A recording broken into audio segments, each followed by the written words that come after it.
धरती पर ही एक और दुनिया है जिसे हम और आप समुंदर के नाम से जानते हैं। समुंदर की दुनिया एक बेहद ही खौफनाक दुनिया है। इसकी गहराइयों में ऐसे कई रहस्य छिपे हैं जिस पर से आज भी साइंटिस्ट पर्दा नहीं उठा पाए हैं, क्योंकि समुंदर के अंदर आप जितना नीचे जाएंगे पानी का प्रेशर बढ़ता जाएगा। इसीलिए यहाँ जीवन के पनपने की संभावना कम हो जाती है। वैसे अगर इस हिसाब से देखा जाए तो समुंदर छोटे और सूक्ष्म जीवों का घर होना चाहिए, लेकिन आपको बता दें कि ऐसा हरगिज नहीं है। समुंदर के अंदर ऐसे कई विशालकाय जीव पाए जाते हैं जिनका आकार आपकी सोच से भी परे है, और यही समुंदर का सबसे बड़ा रहस्य है। समुंदर के जिस हिस्से में हम इंसान जिंदा भी नहीं रह सकते, वहां विशालकाय जीवों का जीवन आखिर कैसे संभव है। दोस्तों जानेंगे आज भी कुछ बेहद ही इंटरेस्टिंग सा, इसलिए वीडियो में अंत तक जरूर बने रहिएगा। आपने समुंदर में लोगों को स्कूबा डाइविंग करते हुए तो जरूर देखा होगा। स्कूबा डाइवर समुंदर की 40 मीटर की गहराइयों में गोता लगाते हैं, और ज्यादातर स्विमर्स भी समुंदर तल की इसी गहराई तक स्विमिंग करते हुए पाए जाते हैं। लेकिन जब आप सतह से करीब 200 मीटर की गहराई में जाएंगे तो वहां आपको इंसान तो नहीं लेकिन रंग बिरंगे जीव देखने को जरूर मिल जाएंगे। समुंदर के इस हिस्से पर सूर्य का प्रकाश तीव्र गति से गिरता है, इसलिए इस हिस्से को द सनलाइट जोन के नाम से भी जाना जाता है। और जब आप 200 मीटर से भी ज़्यादा गहराई में उतरेंगे तब आप द ट्विलाइट जोन में प्रवेश करेंगे। समुद्र के इस जोन में सूर्य की किरणें आकर ख़त्म हो जाती हैं। इसके आगे केवल गहरा अंधेरा होता है। समुद्र की इस गहराई में हम इंसान बिना किसी इक्विपमेंट के गोता भी नहीं लगा सकते, क्योंकि यहाँ वाटर प्रेशर वीनस ग्रह के सरफेस के समान होता है। ऐसे जगह पर कोई इंसान बिना किसी इक्विपमेंट के नहीं जा सकता, और अगर कोई जाता भी है तो वो कुछ ही क्षण में दम तोड़ देगा। समुद्र में इससे नीचे 1000 मीटर की गहराई में जाने पर आप द मिडनाइट जोन में प्रवेश कर जाएंगे। और जैसा कि मैंने आपको पहले ही बताया, समुद्र के इस हिस्से में बाहरी रोशनी का कोई नामो निशान नहीं होता, इसलिए यहाँ आपको किसी भी चीज़ को देखने के लिए एक हाई पावर टॉर्च की ज़रूरत महसूस होगी। हालांकि आपको जानकर हैरानी होगी कि समुद्र के जिस एनवायरनमेंट में हम इंसान बिना किसी इक्विपमेंट के सर्वाइव नहीं कर सकते, वहीं कुदरत ने कुछ सी क्रिएचर्स में जन्मजात विशेष खूबियां दी हैं। एग्जाम्पल के तौर पर आप बायोल्यूमिनेसेंट जीवों को देख सकते हैं, जिनके शरीर से एक खास तरह की चमकदार लाइट निकलती है। इसमें जेलीफिश और स्फिनोसोफोरस जैसे जीव शामिल हैं। वैसे अगर आप हमारे चैनल से जुड़े रहते हैं तो आप एंगलर फिश के बारे में भी जरूर जानते होंगे। इन मछलियों के माथे पर एक एंटीना जैसा बल्ब लगा होता है। ये बायोल्यूमिनेसेंट लस्ट होता है जो अंधेरे में चमकने का काम करता है। इस रोशनी की वजह से अक्सर इनका शिकार इनकी तरफ आकर्षित हो जाता है, और जैसे ही शिकार इनके करीब आता है, ये अपने खतरनाक नुकीले दांतों से उसे अपना भोजन बना लेते हैं। दोस्तों ये तो महज एक ट्रेलर है समुद्र की गहराई में पाए जाने वाले खतरनाक जीवों का।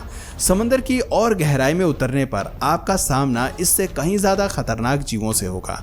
समुद्र की 600 मीटर की गहराई में आप द एबिस जोन में पहुंच जाएंगे। इसे द एबिसोप्लानिक जोन भी कहा जाता है। इसके अलावा बहुत से लोग इसे पाताल लोक कहकर भी बुलाते हैं। दोस्तों समुद्र के इस हिस्से में पानी का प्रेशर 11,000 पाउंड्स के बराबर होता है। ऐसे में अगर कोई इंसान बिना किसी इक्विपमेंट के गलती से भी यहाँ चला जाए, वैसे तो ये एक तरह से इम्पॉसिबल है, लेकिन अगर फिर भी कोई चला जाता है तो उसका शरीर पानी के अत्यधिक प्रेशर की वजह से कई हिस्सों में बंट जाएगा। दोस्तों आपको बता दें कि समुद्र यहीं पर समाप्त नहीं होता। समुद्र इससे भी कहीं अधिक गहरा है, करीब 11,000 मीटर तक। ऐसे जगह को ट्रेंचेस कहा जाता है। समुद्र के इस हिस्से का आकार वी शेप में होता है, जैसे मानो यहाँ किसी ने खुदाई की हो। इन ट्रेंचेस में सबसे ज़्यादा गहरा मारियाना ट्रेंच है। मारियाना ट्रेंच फिलीपींस के पूर्व में स्थित है। इस जगह पर प्रकृति अपने सबसे रौद्र रूप में है, और शायद इसीलिए जहां अब तक करीब 1000 लोग दुनिया की सबसे ऊंची चोटी माउंट एवरेस्ट की चढ़ाई कर चुके हैं, वहीं इसकी तुलना में आज तक महज 3 व्यक्ति ही मारियाना ट्रेंच तक जा सके हैं। और आपको जानकर हैरानी होगी कि ऐसी खतरनाक जगह पर जाना जहां इंसानों के लिए खतरे से खाली नहीं है, वहां बहुत से जीवों ने रहना सीख लिया है। समुद्र के इस हिस्से में पाए जाने वाले सी क्रिएचर्स बेहद ही रोमांचक और ख़तरनाक होते हैं। इसमें the giant Japanese spider crab, big red jellyfish, the giant squid और द ग्रीनलैंड शार्क जैसे जीवों का नाम शामिल है, जो समुद्र की अत्यधिक गहराई में रहना पसंद करते हैं। ऐसे खतरनाक वातावरण में जहां ऐसे जीवों को सिकुड़कर समाप्त हो जाना चाहिए था, वहां इनका शरीर असामान्य रूप से विस्तार कर रहा है। अब सवाल यह है कि आखिर इस ठंडी और अंधेरी जगह पर इन जीवों का विस्तार कैसे पॉसिबल हुआ।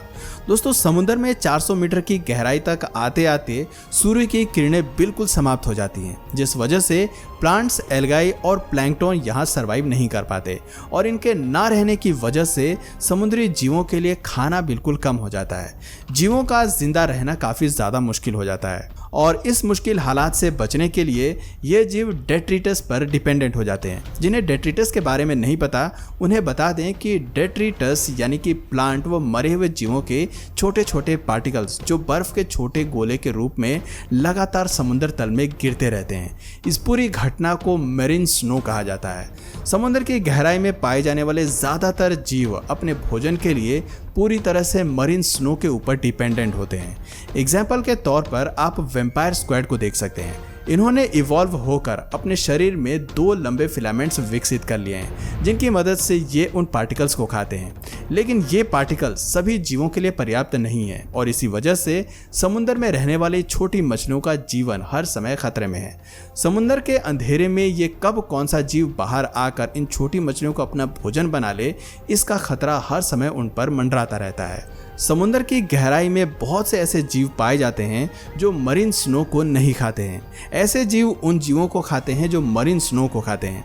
समुद्र के इस कड़े वातावरण में खुद को जिंदा रखने के लिए हर जीव अपने आप को इवॉल्व करता है और ऐसा ही एक समुद्री जीव है द जायंट स्क्विड। दोस्तों, ये जीव 21वीं सेंचुरी की शुरुआत में लोगों के सामने आया, लेकिन हैरानी की बात यह है कि इसकी रियल फिजिकल फोटो उस समय कोई निकाल नहीं पाया था।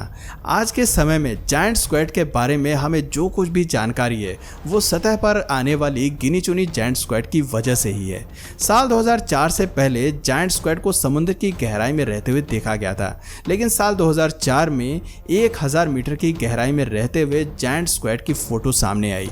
दोस्तों, एक बात जो आप सभी को जायंट स्क्विड के बारे में जान लेना चाहिए कि जायंट स्क्विड आकार में काफ़ी बड़े होते हैं। आज तक रिसर्चर्स को जो सबसे बड़ा जायंट स्क्विड मिला है वो 13 मीटर लंबा था, यानी एक स्कूल बस जितना लंबा। और अगर वजन की बात करें तो उस जायंट स्क्विड का वजन 275 किलोग्राम था। वैसे एक जायंट स्क्विड का वजन आराम से 300 किलोग्राम तक बढ़ सकता है। जायंट स्क्विड के विशाल आकार की वजह से समुद्र के किसी भी जीव में इतनी हिम्मत नहीं है कि वो जायंट स्क्विड से पंगा ले सके। दोस्तों, जायंट स्क्विड समुद्र में 2000 मीटर की गहराई तक पाए जाते हैं। अब एक बार जरा सोच कर देखिए, एक विशालकाय जीव जो समुद्र की गहराई में अपने टेंटिकल्स पसारे अपने शिकार की तलाश में है और आपका सामना उससे हो जाए, क्या आप खुद को बचा पाएंगे? यकीनन नहीं। वैसे जायंट स्क्विड बहुत ही ज़्यादा स्लो होते हैं और इसीलिए ये कई बार एक ही जगह पर बैठकर अपने खाने का इंतजार करते रहते हैं। जायंट स्क्विड की सबसे खास बात यह है कि इन्हें जिंदा रहने के लिए केवल 30 ग्राम खाने की ज़रूरत होती है और यही वजह है कि इन्हें अपने भोजन के लिए ज़्यादा संघर्ष करने की ज़रूरत नहीं पड़ती। एक छोटी सी मछली भी इनकी भूख को आराम से मिटा सकती है। जायंट स्क्विड की आंखें 30 सेंटीमीटर तक बड़ी होती हैं। इनकी इतनी बड़ी आंखें शिकार को ढूंढने के लिए नहीं होती, बल्कि खुद इन्हें शिकार बनने से बचाती हैं। स्पर्म व्हेल जैसे कई ऐसे जीव हैं जो अपनी भूख मिटाने के लिए जायंट स्क्विड का शिकार करती हैं। दोस्तों, सिर्फ कम खाने की क्वांटिटी और शिकारी जानवरों से बचने जैसा फैक्टर जायंट स्क्विड के शारीरिक विकास के लिए जिम्मेदार नहीं है, बल्कि बुर्चमैन के एक रूल के मुताबिक ठंडी जगहों पर पाए जाने वाले क्रीचर्स का साइज गर्म जगहों पर पाए जाने वाले क्रीचर्स से बड़ा होता है। हालांकि कुछ साइंटिस्ट का मानना है कि ये रूल भी सिर्फ उन जीवों पर लागू होता है जिनका ब्लड गर्म होता है, जैसे मैमल्स और बर्ड्स। तो वहीं कुछ साइंटिस्ट का ये भी मानना है कि ये रूल उन जीवों पर लागू होता है जो समुद्र तल के ठंडे पानी में पाए जाते हैं। वैसे ठंडे पानी में विशाल जीवों के पाए जाने वाली बात कहीं ना कहीं सच साबित होती है।